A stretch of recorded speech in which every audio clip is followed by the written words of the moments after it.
Menikahi Hot Om. Bab 270. Udah kabari ibu kamu sampai di Jakarta. Pucuk dicinta ulam pun tiba. Belum, Mas. Kabari. Aksa langsung menyodorkan ponselnya pada Intan, yang langsung diambil alih oleh gadis tersebut. Makasih, Mas. Intan izin. Silahkan. Untuk beberapa lama Intan mengabari ibunya. Aksa memperhatikan gadis itu berbicara dengan lembut dan mengatakan hal-hal yang menenangkan orang tuanya. Ia bahkan tidak menceritakan bagaimana tadi ia dianiaya oleh seseorang. Dari pertemuan awal dengan gadis ini, Aksa bisa menyimpulkan Intan adalah gadis yang baik dan lembut. Ia juga berbakti pada kedua orang tuanya. Lama memperhatikan Intan, Aksa sampai tidak menyadari gadis itu tengah menyodorkan ponsel ke arahnya. Mas Aksa. Ya, HP-nya, Mas. Oh. Aksa langsung mengambil alih, menyimpannya di saku jaketnya. Tidak lama kemudian pesanan mereka datang. Hujan sangat lebat. Baik Intan dan Aksa terjebak di depan apartemen milik lelaki itu. Tadi ia mengajak Intan mampir sebentar untuk mengambil pesanan ibunya, Anggun. Terlalu lebat. Kamu nggak keberatan kalau malam ini bermalam di apartemen saya? Mobil saya masih reparasi. 2. Intan meremas kedua tangannya. Dalam ajaran keluarganya, ini adalah hal yang sangat tabu. Laki-laki dan perempuan dalam satu atap yang sama dan hanya ada mereka berdua. Tidak. Ini tidak mungkin. Tetapi, Mas, ada 2 kamar. Apartemen saya cukup luas untuk kita berdua. Walau demikian, Arka masih berusaha untuk memesan taksi online. Tidak ada kendaraan yang bisa dipesan. Layanan sibuk. Dan Intan tahu, setiap hujan badai seperti ini, bahkan memesan apapun akan sangat susah. Ia pernah pulang sampai larut malam saat bekerja dulu ketika hujan sangat lebat, sebab tidak ada taksi online yang menerima orderannya. Jadilah ia pulang diantar satpam rumah sakit menggunakan mantel malam-malam itu juga. Untunglah rumah kontrakannya dulu tidak terlalu jauh.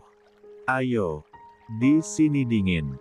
Ketika Aksa berbalik kembali menuju dalam apartemennya, wanita itu masih berdiri tegap di tempatnya. Kakinya seolah dipaku di sana. Harus saya gendong. Dek. Intan kebingungan. Mas. Pakaian kamu bahkan sudah basah, Intan. Gadis itu menggigit bibir bawahnya. Kedua tangannya meremas ujung blus yang ia kenakan. Panggul. Intan menggelengkan kepalanya cepat. Ayo. Tetapi ibu bilang kalau ada yang harus kamu sampaikan pada orang tua, ada yang tidak. Seperti yang kamu lakukan tadi. Tidak semua harus diberitahu. Menelan ludah, Intan berusaha bernapas dengan tenang. Grab. Pada akhirnya Aksa meraih pergelangan tangan Intan dan menarik pergelangan tangan kecil tersebut. Tetapi, Mas, saya nggak akan ngapa-ngapain kamu kalau itu yang menjadi ketakutan kamu. Hujan seperti ini bisa sampai pagi. Intan tidak bisa melakukan apapun. Lagi pula tidak ada tempat yang bisa ia tuju. Semua teman kerjanya dulu rata-rata sudah pulang ke kampungnya dan menikah. Tinggal ia sendiri yang masih lajang. 3. Oh, malangnya dia. Mereka pun menaiki lift. Di dalam kotak mesin itu ada kenalan Aksa yang lain. Wah, Mas Aksa sama siapa ini? Tanya wanita parubaya yang unitnya bersebelahan dengannya. Ya, kebetulan dia adalah juga tetangga di komplek tempat tinggal ibunya. Sekarang pindah karena ikut anaknya yang tinggal di unit sebelahnya. Tumben banget bawa perempuan. Biasanya juga paling banter bawa Bu Anggun. Aksa tersenyum singkat. Calon istri saya, Tante. Kami terjebak hujan. Intan. Entah bagaimana wajah perempuan itu saat ini. Begitu tidak karu-karuan panas dan merahnya.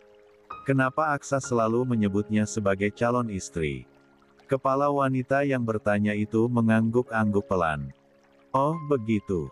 Syukurlah. Tapi jangan sampai DP dulu loh, ya. Bahaya. Dosa. Dijaga perempuannya, Mas. Pasti, Bu. Setelahnya, mereka pun berpisah saat lift terbuka dan masuk ke dalam unitnya masing-masing. Tanpa Aksa dan Intan sadari, tangan mereka kini saling menggenggam satu sama lain. Maaf, Mas. Intan langsung menarik tangannya dari genggaman Aksa ketika lelaki itu membuka pintu apartemennya. Dan lelaki itu memasang ekspres datar seolah tidak terjadi apapun. Silahkan. Makasih, Mas. Kembali. Untuk pertama kalinya Intan masuk ke dalam sebuah apartemen yang bisa dikatakan sangat mewah. Ini bukan apartemen seperti milik temannya yang hanya memiliki satu kamar, dan satu isi ruangan jadi sempit sebab dapur, ruang tamu, menyatu menjadi satu. Tempat ini bisa dikatakan sebagai penthouse. Assalamualaikum. Waalaikumsalam. Mereka berdua pun masuk. Aksa langsung menunjukkan kamar yang bisa Intan pakai. Kamu tidur di sini. Saya akan antarkan pakaian. Kamu bisa pakai kamar mandi yang ada di dalam sana. Ada bathrobe yang bisa kamu gunakan. Intan mengangguk, lalu masuk ke dalam kamar itu. Seketika, mulutnya terbuka untuk mengagumi. Kamar itu cukup luas dengan kasur yang besar. Interiornya juga terlihat mewah. Sadar pakaiannya sudah membuat lantai basah, Intan segera menuju kamar mandi. Wanita itu memastikan ada handuk dan bathrobe yang akan mewidiakus tubuh polosnya untuk sementara. Intan langsung membersihkan tubuhnya. Bahkan ia sempat berendam menggunakan air hangat yang ada di sana. Intan tidak menyangka, kamar mandinya bahkan seluas ini. Pikiran polos perempuan itu langsung menerka-nerka, sekaya apa lelaki tampan yang mampu membuat hatinya berdebar tersebut. 4. Bisa nggak aman jantungku kalau kayak gini caranya? Beberapa menit berlalu, Intan pun keluar dari kamar mandi. Bathrobe selutut itu sudah mewidiakus tubuhnya. Juga handuk kecil yang melilit di atas rambutnya yang basah. Ketika berjalan sampai ke tengah ruangan, pintu kamarnya tiba-tiba terbuka. Gadis itu langsung terjengkit kaget saat menyaksikan Aksa ada di depan matanya. Maaf, saya. Permintaan maaf Aksa tidak berlanjut sebab Intan yang berusaha melangkah cepat untuk berswidyai malah terpeleset tetesan air dari pakaiannya yang basah tadi. Tubuh perempuan itu berputar, dan Aksa dengan sigap melangkah ke arahnya dan menarik tubuh wanita itu dalam pelukannya. Bruk, Intan berhasil diselamatkan. Gadis cantik itu berhasil mendarat sempurna di atas tubuh keras Aksa. Tapi satu yang tidak selamat. Kesucian bibirnya yang belum tersentuh lelaki manapun. Dek, dek, dek. Untuk sesaat mata Intan dan mata Aksa saling memaku. Bibir mereka masih saling menempel satu sama lain seperti halnya tubuh mereka yang masih saling melekat. 1 detik, 2 detik, 3 detik berlalu. Mereka masih berada dalam posisinya. Dan, apa itu? Intan bisa merasakan bibirnya disapu oleh benda kenyal nan hangat itu. Pinggangnya bahkan masih ditahan. Merasa ini adalah hal yang tidak benar, perempuan itu langsung menarik tubuhnya menjauh. Mas. Matanya langsung berkaca-kaca. Merasa sedih bukan main. Maaf. Bukan salah Mas Aksa. Ini kecelakaan. Justru saya yang harus berterima kasih. Aksa membuat tubuhnya duduk. Memberikan kaos dan training yang jatuh ke lantai itu pada Intan. Hanya ada ini. Mata Aksa sempat melihat paha mulus Intan sebab bathrobe yang tersibak. Intan yang menyadarinya langsung menutupnya. Makasih, Mas. Buru-buru Intan meraih pakaian itu dan berdiri dari duduknya. Aksa pun melakukan hal yang sama. Berdiri dari tempatnya. Ketuk pintu kamar saya kalau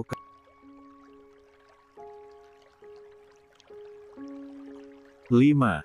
Apa-apa? Iya, Mas. Aksa melangkah keluar. Menutup pintu kamar Intan. Ya Allah, gimana ini?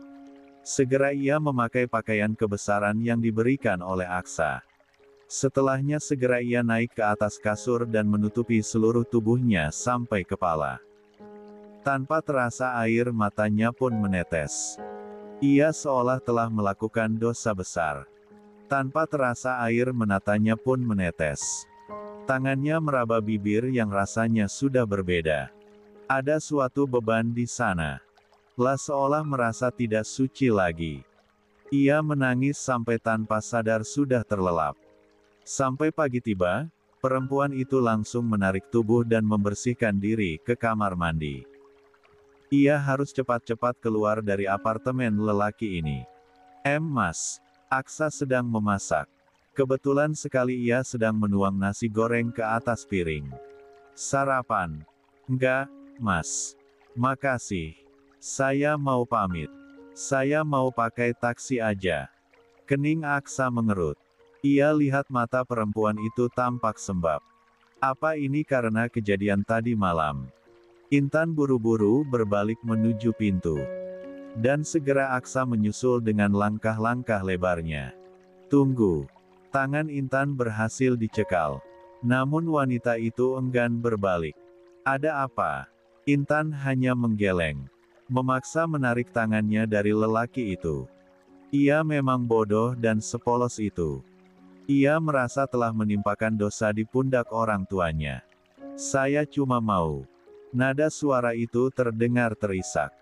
Aksa bisa menangkapnya. Saya sudah melamar kamu jauh sebelum ini, ucap Aksa hati-hati. Rasanya tidak masalah jika bibir kamu terjamah sedikit oleh saya. Kamu memang calon istri saya. Dek. 6. Intan begitu terkejut ketika mendengar ucapan Aksa. Untuk sepersekian detik ia kehilangan kata-katanya.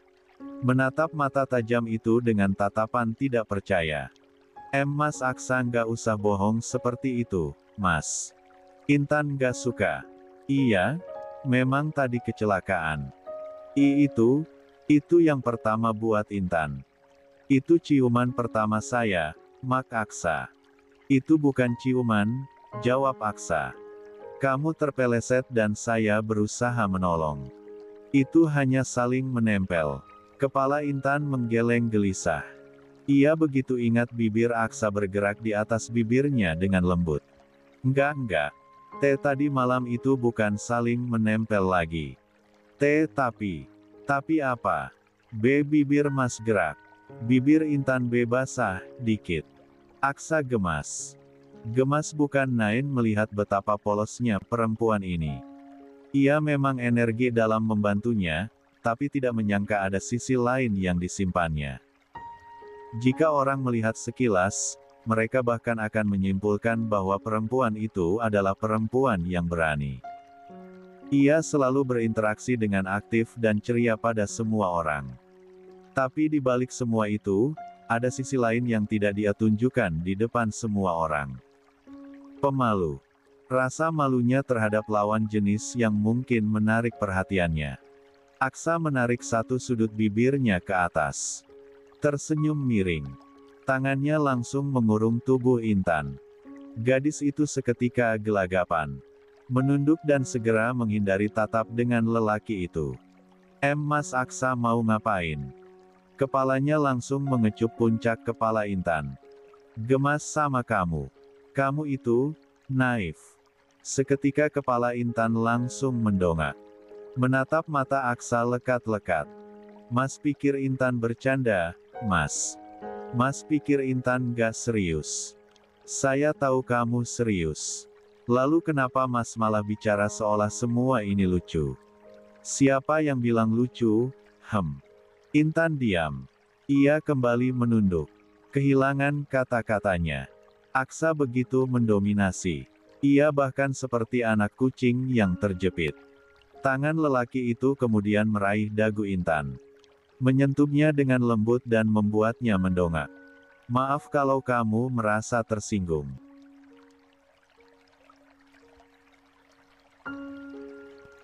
Pada akhirnya Intan luluh. Ia mengangguk. Nggak apa-apa. Tapi nggak perlu sampai bohong, Mas Aksa.